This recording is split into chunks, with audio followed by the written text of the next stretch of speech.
We are announcing an increase in the number of warships in the Royal Australian Navy to being the largest fleet since the end of the Second World War. This is the most consequential investment in the surface combatant force of the Royal Australian Navy in generations.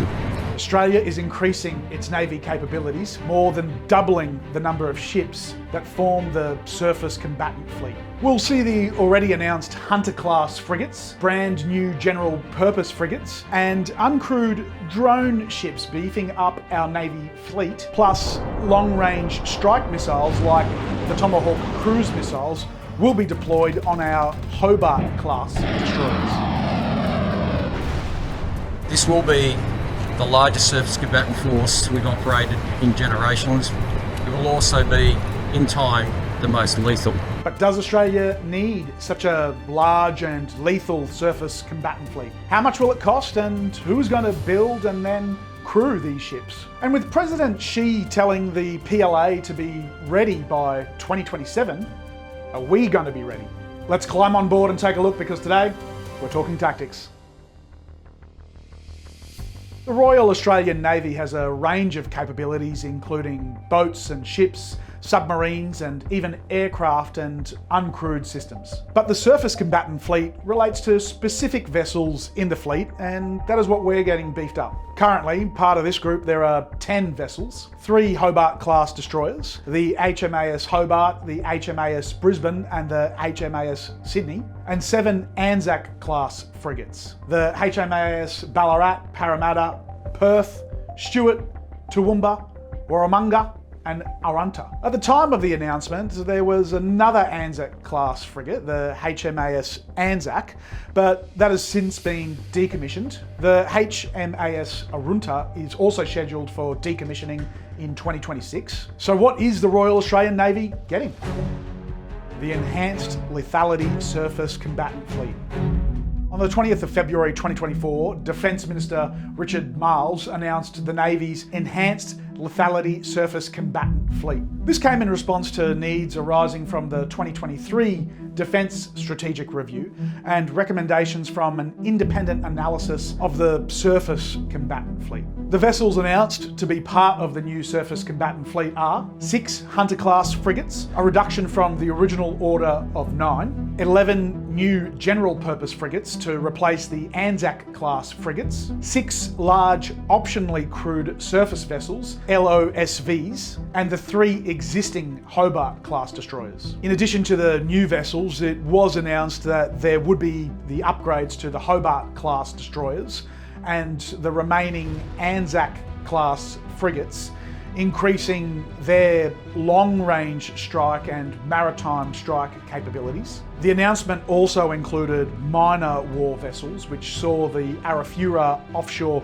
Patrol Vessel order halved. Originally 12 were ordered, but it's been reduced to 6. And 19 evolved Cape-class patrol boats were ordered, 8 for the Navy and 11 for the Australian Border Force. A big part of the announcement was firming up the shipbuilding pipeline for Australia. The majority of these vessels will be built either in the Osborne Shipbuilding Yard in Adelaide or the Henderson Naval Precinct in Perth.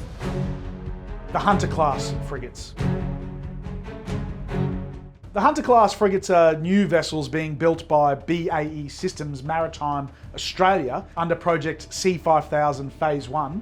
The contract to build these was signed back in December 2018, and initially 9 frigates were ordered. That number has now been reduced to just 6. They are based on the UK's Type 26 global combat ship, but modified to meet Australia's requirements. Construction on the first Hunter-class frigate began in June 2024 at the Osborne Shipyard in Adelaide, with Deputy Prime Minister Richard Marles and the Premier of South Australia, Peter Malinauskas, cutting the first piece of steel to be used on the ship. That first ship is scheduled to be delivered in 2034, with the last of the 6 ships to be completed in 2043. General Purpose Frigates. The 11 new general purpose frigates will replace the ageing Anzac class frigates. These are not corvettes or light frigates. These are vessels that will range in size potentially from the same size as an Anzac class to 50% bigger carrying twice as many missiles. The design of the new boats will be based on existing ships. Originally, 4 options were selected. The Miko A200 from Germany, the Mogami 30 FFM from Japan, the Daegu class FFX from South Korea, or the Navantia ALF A3000 from Spain. And then in November 2024, the options were narrowed down to being either the Mogami frigate or the Miko A200 frigate. A decision as to which of these will be selected will be made this year in 2025. Construction scheduled to start in 2026 and delivery for all the boats scheduled by the end of the decade. They have accelerated this program in order to quickly replace the deteriorating Anzac class frigates. In order to do this, the first 3 general purpose frigates will be built offshore, with the remaining 8 to be built at the Henderson Naval Precinct in Perth. LOSVs. 6 large optionally crewed surface vessels, or LOSVs, will be procured and are being developed in conjunction with the United States. These are colloquially known as drone ships and can operate autonomously. However, it has been stated that it is the intent of the Royal Australian Navy to operate these ships with a crew. The ships will have 32 vertical launching system cells, which will enhance the lethality of the fleet. They will include an Aegis Baseline 9 combat system or higher, which will be the same system on the Hunter class frigates and the Hobart class destroyers after they've been upgraded. What they do achieve, and why we are pursuing them, is a significant lift in our vertical launch capability. It dramatically increases that. These ships piggyback off the United States large unmanned surface vessel, and the report recommended to acquire these boats through formal engagement with the United States Navy program as a fast follower. The intention is for Australia's LOSVs to be built at the Henderson Naval Precinct in Perth. Hobart class destroyers. The 3 Hobart class destroyers are currently in service in the Navy and will remain part of the service combatant fleet, but with some upgrades. They will be upgraded from the Aegis Combat System Baseline 8 to Baseline 9, which will reduce the risk of obsolescence and increase the range of missions that they can conduct. They'll also be deployed with the Tomahawk cruise missiles, a world-class capability with a range of 2,500 kilometres, which will allow the vessels to perform long-range strikes against land-based targets. You might recall that President Trump organised the long-range strikes from the American Navy onto Syria to destroy various airfields during that conflict. Australia will be acquiring 200 Tomahawk missiles and test-fired the first of these in December 2024.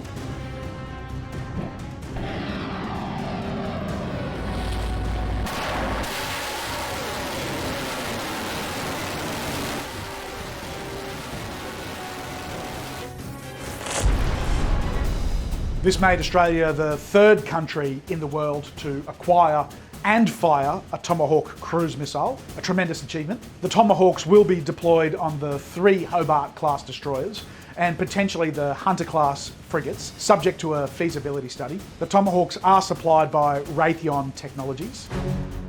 Shipbuilding, pipeline and costs. A large part of this announcement included the multi-decade pipeline of shipbuilding activities within Australia.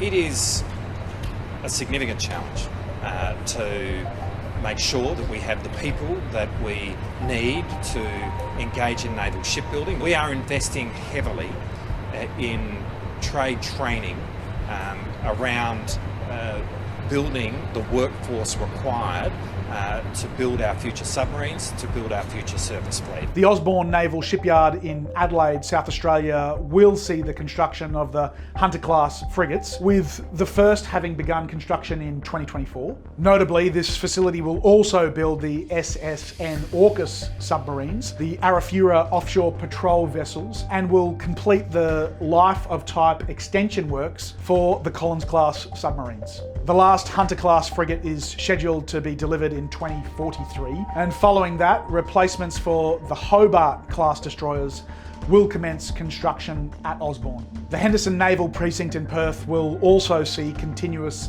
shipbuilding over the following decades. The Australian shipbuilding company Austal will first build the evolved Cape-class patrol boats and Army landing crafts before moving on to start building the new general-purpose frigates. The 6 LOSVs will also be built at the Henderson Naval Precinct. At Osborne, this pipeline of shipbuilding works is expected to sustain at least 2,000 jobs and create at least 500 new jobs over the next decade. At Henderson in WA, the plan is set to create at least 1,200 new jobs for a total of 3,700 direct jobs created across the two sites in order to complete delivery of the enhanced surface combatant fleet. The strength of continuous naval shipbuilding is that it delivers certainty for our workers. The cost to beef up the surface combatant fleet like this is going to be significant. In the budget, there was $43 billion for defence spending. All these upgrades are going to cost $54 billion over the next 10 years, over $11 billion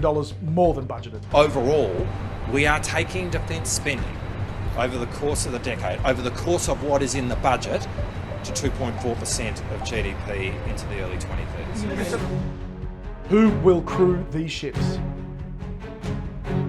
There is ongoing stress amongst the entire Australian Defence Force in relation to recruitment. In February 2024, there was a shortfall of 4,300 sailors, soldiers and aviators, and even retaining service members is difficult for the ADF.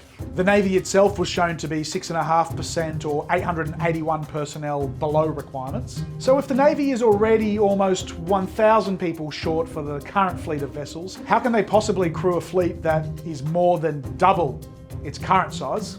We've set an ambitious target to grow from our current strength of 15,000 to 20,000. We are investing in new initiatives to increase the size of the Australian Navy and the integrated Australian Defence Force for that matter. There's currently a number of bonuses or referrals on offer to help recruit and retain new ADF members. There's a $40,000 to $50,000 continuation bonus for members who complete a period of service and then agree to continue serving for another period of engagement. There is also a program where currently serving members can receive a $1,000 referral fee if they recommend someone who enlists and serves for at least 1 year.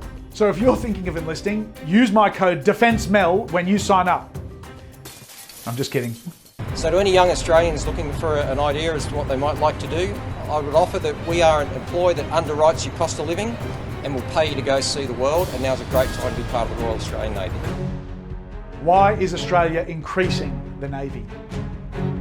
From the announcement, it seems like it's down to two main reasons. One is to do with force projection and ensuring safety of our access to the high seas, especially with the potential conflict in the Indo-Pacific region that may or may not happen over the next few years or decades. A strong Navy underpins a strong Australia.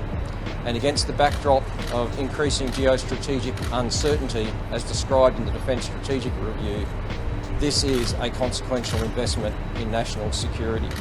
So it's in response to potential instability that Australia is beefing up its Navy, but secondly, it's about enhancing our sovereign defence industry by maintaining continuous shipbuilding opportunities for Australian workers and companies. Most of the budget for these upgrades will be spent right here in Australia. It's a shame that the first 3 general purpose frigates will be built offshore, but for the most part, it seems like a lot of this spending will come back to Australia. But is there another reason? President Trump has previously hinted that he expects his NATO allies to increase their defence spending to 5% of GDP.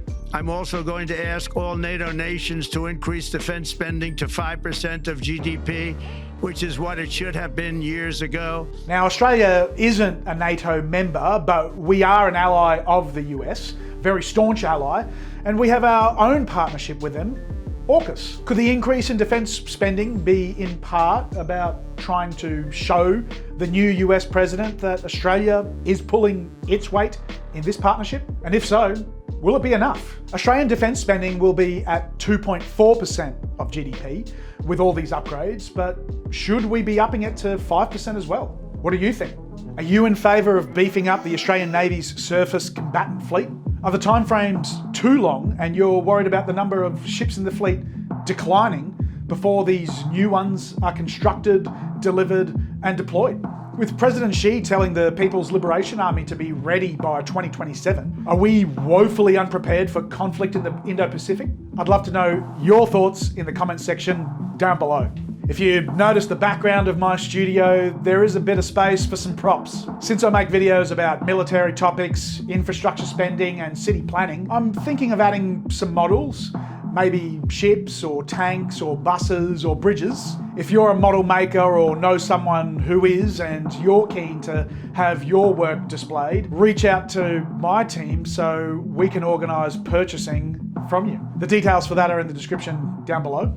As always, please subscribe if you're enjoying my videos. I'm getting close to 20,000, which is incredible, and I'd love to build the community even larger. Plus, it really helps me out and means I can keep creating videos for you all. This is the second video that Andrew Smalls has recommended, and the first one he recommended is sitting over 100,000 views. So Andrew, if you're watching and this one does get over 100,000 views, then whatever you say the third video is, we'll do it. But that's it for today. Thanks for watching. I'm Mel Pikos, and we've been talking tactics.